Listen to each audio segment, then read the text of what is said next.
सरकार गिराने की साजिशों और हॉर्स ट्रेडिंग को लेकर सीएम गहलोत, मंत्री धारीवाल, अब कैबिनेट मंत्री महेश जोशी का बयान भी सामने आया है। फर्स्ट इंडिया से खास बातचीत करते हुए महेश जोशी बोले कि बीजेपी देश में हॉर्स ट्रेडिंग को बढ़ावा दे रही है, लेकिन हम हॉर्स ट्रेडिंग के फॉर्मूले को कामयाब नहीं होने देंगे, चाहे वो गजेंद्र सिंह हो या फिर कोई और। महेश जोशी से खास बातचीत की हमारे सहयोगी योगेश शर्मा ने। राजस्थान में हर विधानसभा क्षेत्र में अग्निपथ स्कीम को लेकर, केंद्र की इस योजना को लेकर प्रदर्शन हो रहे हैं। कांग्रेस पार्टी के कार्यकर्ता धरना दे रहे हैं, प्रदर्शन कर रहे हैं, ज्ञापन दिए जा रहे हैं। जयपुर में जो इलाका है हवा महल विधानसभा क्षेत्र का, वहाँ भी प्रदर्शन इस वक्त जारी है। हमारे साथ हैं जलदाय मंत्री और मुख्य सचेतक डॉक्टर महेश जोशी, हम उनसे बात करेंगे। महेश जी, पूरे इस स्कीम को लेकर एक देशव्यापी वातावरण बनाने की कोशिश कांग्रेस पार्टी की है। देखिए, प्रधानमंत्री नरेंद्र मोदी जी ने देश के युवाओं को 2 करोड़ रोजगार सालाना देने की घोषणा की। 2 करोड़ लोगों को रोजगार। प्रधानमंत्री जी अपनी घोषणा में फेल हुए। उनकी और उनकी पार्टी का एक तरीका है कि जब वो असफल होते हैं किसी मामले में तो ध्यान बटाने के लिए दूसरे कोई ना कोई कार्रवाई चालू कर देते हैं।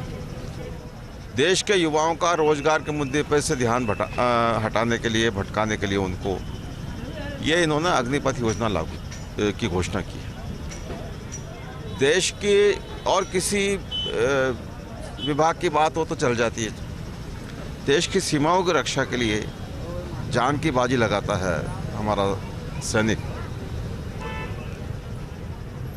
और हमारे सैनिकों का, हमारी सेनाओं का शौर्य पराक्रम पूरे देश, पूरी दुनिया में प्रसिद्ध है। मैं ये कह सकता हूँ दावे के साथ में कि पूरी दुनिया में सबसे बहादुर अगर कोई सेना तो हमारे यहाँ की सेना, जो हौसले से लड़ती है, देशभक्ति की भावना से लड़ती है, देश के प्रति समर्पण निष्ठा के भावना से लड़ती है, और आज तक कभी हमारे सैनिकों ने पीठ नहीं दिखाई, पूरी दुनिया में प्रसिद्ध है। ऐसी परिस्थिति में देश की सेनाओं के किसी भी व्यवस्था से छेड़छाड़ करना और तरह तरह से उनका मनोबल को गिराने की कोशिश करना। मैंने पढ़ा कहीं एक लेख लिखवाया अग्निपथ योजना के पक्ष में, उसमें लिख दिया कि अग्निपथ और पेंशन पथ।